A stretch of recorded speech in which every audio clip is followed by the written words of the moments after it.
था सनातनियों का दौर, आज भी है, और जब तक इस दुनिया में एक एक मनुष्य रहेगा ना, तब तक सनातन धर्म जिंदाबाद था, जिंदाबाद है और जिंदाबाद रहेगा। अगर भारत में संविधान है और सबका अधिकार एक है, तो सबको समान अधिकार के साथ में लाओ और भारत के अंदर जल्द से जल्द यूसीसी लागू करो, क्योंकि भारत के अंदर संविधान सबके लिए समानता का अधिकार रखता है और ताकत देता है। आज हम ऐलान कर रहे हैं कि हमारी धार्मिक भावनाओं को ठेस पहुंचाने वाले जितने भी लोग हैं, अगर सरकारें कानून बनाकर रोकने का काम नहीं करेंगी, तो हम लोग बनाएंगे कट्टर हिंदुओं की फौज, उतारेंगे भारत के अंदर, और जो जो भारत के अंदर हमारे धर्म को, हमारे को ठेस पहुंचाएगा, उनको जवाब देने का काम करेंगे। फिर वो चाहे शस्त्र से हो, चाहे बल से हो, चाहे शास्त्र से हो, और चाहे फिर लोकतंत्र के अधिकार यानी वोट से हो, फिर वो तय करना हमारा काम है। पहुंचाना बहुत हुआ। महाराणा प्रताप शिवाजी की तस्वीरों पर हार चढ़ाना बंद करो, जयंतियों पर। अरे महाराणा प्रताप शिवाजी के युद्ध के और उस बल को स्वीकार करो हिंदुओं, क्योंकि आज तुम तस्वीरें जयंतियों पर पूज रहे हो, लेकिन याद रखना, तुम लोगों को पूजने के लिए तुम्हारी संतानों में वो पुरुषार्थ नहीं होगा, क्योंकि तुम लोग नपुंसक हो और तुम्हारे बच्चे भी नपुंसक हो जाएंगे। तो याद रखो, शिवाजी को पढ़ना है और उसके बाद उनके जैसा बनना है, महाराणा प्रताप बनना है, स्वाभिमान से समझौता नहीं करना है। देश के अंदर हिंदुओं का स्वाभिमान अमर था, अमर है और रहेगा, और कोई सरकारें उनको झुका नहीं सकती है। देश के 110 करोड़ लोग खड़े हैं यहाँ पर। अभी लोगों को अपनी नज़र बनानी चाहिए देखने वाली। हम 110 करोड़ लोग हैं देश के, और आज हमारा जो विषय है ना, हमारा विषय है कि जो मेवात के अंदर इतने बड़े दंगे के अंदर जो बेकसूर लोग मारे गए, मौत के घाट उतार दिया गया, उनको हाथ जोड़ करके निवेदन है, इस वीडियो को पूरा देखें, इस वीडियो को पूरा सुने और हमारा विषय समझे। हमारा विषय है कि इस वीडियो को शेयर भी करना। आपको अपने चाचा, ताऊ, फूफी और आपके बहुत अच्छे दोस्त भी होंगे, गुजर, जाट, बावन, ब्राह्मण, पंडित, हमारे सारे आपके भाई सब रिलेशन में ही हैं। सबको ज़्यादा से ज़्यादा ये वीडियो शेयर करें और लोगों तक ये मैसेज पहुँचाएँ कि जो लोग मरे हैं ना, इसके अंदर मौत के घाट उतारे गए, उनके घर को ना 1-1 करोड़ की आर्थिक मदद पहुंचा सके हम लोग, और हम लोग नॉर्मल ही पहुंचा सकते हैं। ये शहीद हुए हैं, ठीक है जी। मैं इस चीज़ के लिए क्षमा चाहता हूं कि आपने बोला शहीद हुए, मैं बोल रहा हूँ शहीद हुए हैं, कि हम लोग 1-1 करोड़ की ना इनके घर पे मदद पहुँचाना चाहते हैं। कि हम लोग एक हलवाई के घर पे पहुँचे, भाई के घर पे, उसको जिसको बीच में से इन्होंने मार करके फाड़ दिया गया, उसके 4 बच्चे हैं। उनके 4 बच्चों की कौन जिम्मेदारी लेगा, जिसकी 3 लड़कियां हैं? कौन समाज है जिम्मेदारी लेगा? हम ही 110 करोड़ लोग हैं जो जिम्मेदारी लेंगे। और मैं विजय हिंदू एक ही बात कहूँगा कि मैं 51,000 रुपये मैं खुद कल इसको अकाउंट के अंदर, ये BHP का अकाउंट है, विश्व हिंदू परिषद का, इसके अंदर 51,000 रुपये मैं डालूंगा। और मैं सब लोगों से एक बात कहना चाहता हूँ, कोई 10,000 रुपये डाले, कोई 10 रुपये डाले, कोई 1 रुपया डाले, कोई 50 डाले, कोई 500 डाले, भाई डालो। और एक दिन के अपने शौकों को रोक करके, जो भी बीड़ी सिगरेट, जो भी तुम्हारे शौक है, पर्सनल शौक, उनको रोक करके एक दिन अपनी गाड़ी की, एक दिन अपने घर खड़ी कर लेना। 500 का तेल फूंक देते हो, आप अपने घर पे रेस्ट करो, मौन करो, ठीक है जी। और इनको ये डोनेशन ज़्यादा से ज़्यादा इनको करके इनके आर्थिक मदद पहुँचाई जाए, क्योंकि हम लोग ग्राउंड पे काम कर रहे हैं और ग्राउंड पे इनके घर पहुँच रहे हैं। हमने देखे इनके घर के हालात, और उस हलवाई के घर के अंदर ज़्यादा बड़ी बात नहीं बोलूँगा भाई साहब, घर के लिए अंदर आटा तक नहीं था, आटा भी। हाँ, एक सवाल है, हिंदू इकोसिस्टम करके एक संगठन चल रहा था, वो कहाँ है? मैं नहीं जानता जी वो कहाँ है, और ना मैं किसी संगठन के बारे में बोलना चाहूँगा। और की बात ना करें, हम अपनी बात करें, अपनी जिम्मेदारी। हम लोगों ने जिम्मेदारी उठाई है उनके घर में 1-1 करोड़ पहुँचाने की ना। मैं कह रहा हूँ 1-1 करोड़, और मैं तो सारे पत्रकारों से ही बोलूँगा, भैया सब अपने पत्रकार अपनी कमाई का ना 5-5% जरूर इस महीने के अंदर 5-5% जरूर डोनेशन कर दें। आपको ना धरती माता की कसम है, अपनी माँ की कसम है भाई, क्योंकि ये बेकसूर लोग मारे गए, ठीक है जी, जिनका कोई दोष नहीं था, दूर दूर का, जिनको पता भी नहीं था कि क्या होने वाला है। इतने बड़े हमले से हम बच करके आए। और बाकी मेरे कुछ भाई बोलेंगे यहाँ पर, अमित सिंह भाई बोलेंगे। जय श्री राम। एक बार सभी लोग इस QR कोड को ना स्कैन एक बार जरूर कर लेंगे वीडियो के अंदर। और मेरी अपील है कि जितने भी पूरे भारत के अंदर जितने भी सनातनी और जिनको दुख हुआ है मेवात के आतंकी घटना के ऊपर, इस QR कोड के ऊपर 1 रुपए से लेकर जितनी आपकी सामर्थ्य हो, इन परिवारों के लिए इस QR कोड को स्कैन करेंगे आप लोग और मदद भेजेंगे। मैं एक बात कहना चाहता हूं, भारत के अंदर जब भी कोई भी घटना ऐसी होती है तो देश के उन शांति प्रियों को एक संदेश जाता है, और वो पूरी बढ़ चढ़कर अपने समाज में किसी के साथ कुछ भी हो जाए वो लोग इंटरनल शुरू हो जाते हैं उनकी मदद करने। लेकिन आज आवश्यकता है देश के नौजवानों और मेरे देश के कट्टर सनातनियों, क्योंकि मेवात की यात्रा केवल मेवात के रह रहे हिंदुओं के ऊपर नहीं थी। मेवात की यात्रा में सम्मिलित पूरे देश से, हरियाणा से, उत्तर प्रदेश से, दिल्ली से, राजस्थान से, दूर दूर से तुम्हारे ही घरों के बच्चे गए थे जल अभिषेक करने। और उस जल अभिषेक के दौरान हमारे कुछ भाई शहीद हुए, जिनमें एक अभिषेक राजपूत, नीरज भाई जो कि एक होमगार्ड थे हमारे हरियाणा के अंदर, गुरसेवक होमगार्ड, प्रदीप शर्मा, शक्ति सिंह, अनेक ऐसे लोग जिनके अभी तक सरकारों ने नाम तक सामने नहीं आने दिए। आप सब लोगों से एक ही निवेदन है, 1 रुपए का भी सामर्थ्य है तो भाइयों भेजना होगा आपको, क्योंकि मरने वाले और मारने वालों में फर्क दिखाने का समय आ गया। उन्होंने मार के दिखाया और तुम हमारे जो वीर गति को प्राप्त हुए जितने भी भाई, उनके परिवार को जीने का और एक उसका सहारा बनकर दिखाने का कार्य अपने 1 रुपए के योगदान से करके दिखाना है। और याद रखना, इस वीडियो को जितना शेयर कर सकते हो करो, क्योंकि अगर आज तुमने वीडियो शेयर नहीं करी तो याद रखना आने वाले समय में ये वही जिहादी हैं जो कल मेवात में थे, कल बंगाल में थे और म्यांमार से लेके दिल्ली से लेके हर जगह लगातार जो अपने मजहब के कॉन्सेप्ट को बढ़ाने का प्रयास कर रहे हैं। अगर आज तुम लोगों ने आंखें नहीं खोली ना हिंदुओं, तो याद रखना तुम्हारे घर पर इनके आने पर तुम्हारी मदद के लिए कोई नहीं मिलेगा, क्योंकि जब तक तो हम भी, अगर तुम लोग हमारा साथ नहीं दोगे तो हो सकता है कि हम भी कहीं ना कहीं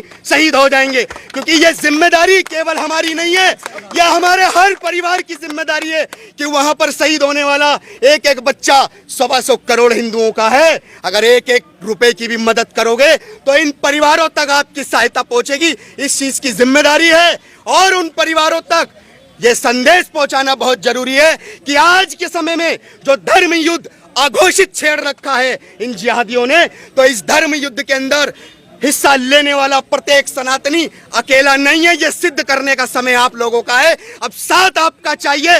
हम तो लड़ रहे हैं और लड़ते रहेंगे और लड़ते लड़ते एक दिन अपने पीढ़ी के लिए कुछ करके भी जाएंगे। लेकिन जी सवाल लीजिए कि अमित जी, हरियाणा में तो भारतीय जनता पार्टी की सरकार है, संघीय मुख्यमंत्री है, तो काहे ना इनके मतलब जो गुनाहगार है उन लोगों को पकड़ कर सजा दिया जाए। देखिए, गुनहगारों को कानूनन विधि विधान के अनुसार आज भी सजा दी गई है। ठीक है। 2 को एनकाउंटर दिया गया और 1200 से ज्यादा जिहादियों ने जिन्होंने पत्थरबाजी की थी उन सबके मकानों को गिरा दिया गया। यह कानून अपना काम करेगा। जिहादी जो टारगेट कर रहे थे हम लोगों को, उनके लिए साफ संदेश है भारत के 125 करोड़ हिंदुओं की तरफ से, सुधर जाओ, कायदे में आ जाओ, अन्यथा आने वाला समय भारत के अंदर करवट ले रहा है, क्योंकि तुम्हारे ही कृत हैं जो तुम अपने कृतों को छुपाने का कार्य कर रहे हो, और छुपाकर जो चुप्पी रख लेते हो यही तुम्हारे लिए सर्वनाश का कारण बनेगा।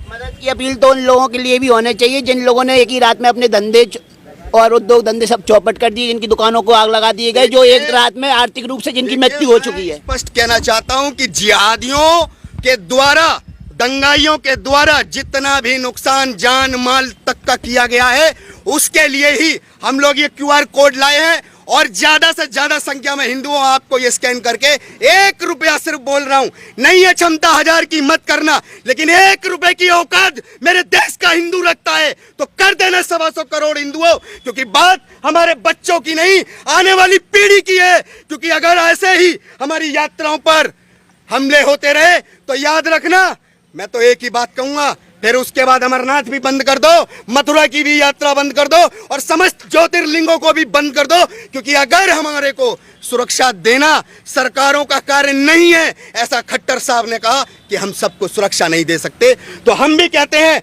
तो हम अपनी सुरक्षा के लिए अपने भाइयों को एक करेंगे और अपनी सुरक्षा का जिम्मा हम खुद अपने परिवार को दे के ही रहेंगे। क्योंकि अगर सरकारें पीछे हटेंगी तो हम लोग पीछे नहीं हटेंगे, यह हमारी जिम्मेदारी है। संविधान में अधिकार है, हम अपने बच्चों की रक्षा के लिए अगर आवश्यकता पड़ेगी तो आने पर अपने धर्म के अनुसार हम शस्त्र भी उठाने से पीछे नहीं हटेंगे। यह ऐलान है हमारा, यह ऐलान है। और हिंदुओं, तुम्हारा सपोर्ट चाहिए। अगर आज हमारे देश के अंदर हमारे लोग शहीद हो रहे हैं, किस लिए हो रहे हैं? अरे जल अभिषेक महादेव का करने गए थे सावन के पवित्र महीने में। जो लोग अतीक अहमद के मरने पर और दुहाइयां देते थे किसकी? रमजान के महीनों की। आज मैं उनसे कहना चाहता हूं, क्या तुम्हारे रमजान के महीने पाक हैं और हमारे सावन के महीने तुम्हारे लिए जिहाद का रास्ता है? अगर हमारे सावन के महीनों को आकर तुम लोग जिहादी हरकत करोगे तो उसका जवाब अगर सरकारें नहीं देगी तो सुनिश्चित फिर हिंदू करेगा, और हिंदू फिर देने के लिए तैयार है और दे के रहेगा।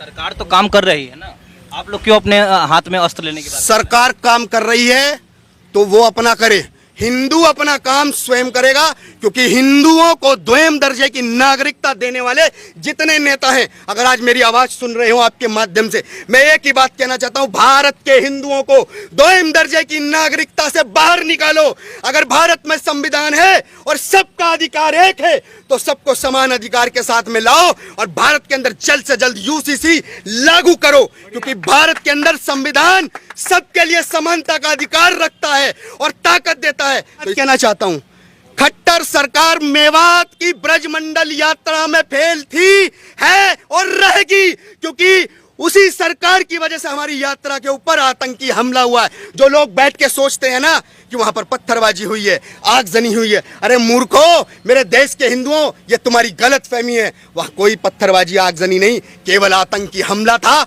षड्यंत्र कर कर लाखों लोगों को घेर कर मारने का था, जिसमें हमारे महादेव का आशीर्वाद था, जिसमें हमारी बहन बेटियों को बचाने में हम लोग सफल हुए। जरूरत है, आज हम ऐलान कर रहे हैं कि हमारी धार्मिक भावनाओं को ठेस पहुंचाने वाले जितने भी लोग हैं, अगर सरकारें कानून बनाकर रोकने का काम नहीं करेंगी तो हम लोग बनाएंगे कट्टर हिंदुओं की फौज, उतारेंगे भारत के अंदर, और जो जो भारत के अंदर हमारे धर्म को, हमारे को ठेस पहुंचाएगा उनको जवाब देने का काम करेंगे। फिर वो चाहे शस्त्र से हो, चाहे बल से हो, चाहे शास्त्र से हो, और चाहे फिर लोकतंत्र के अधिकार यानी वोट से हो, फिर वो तय करना हमारा काम है।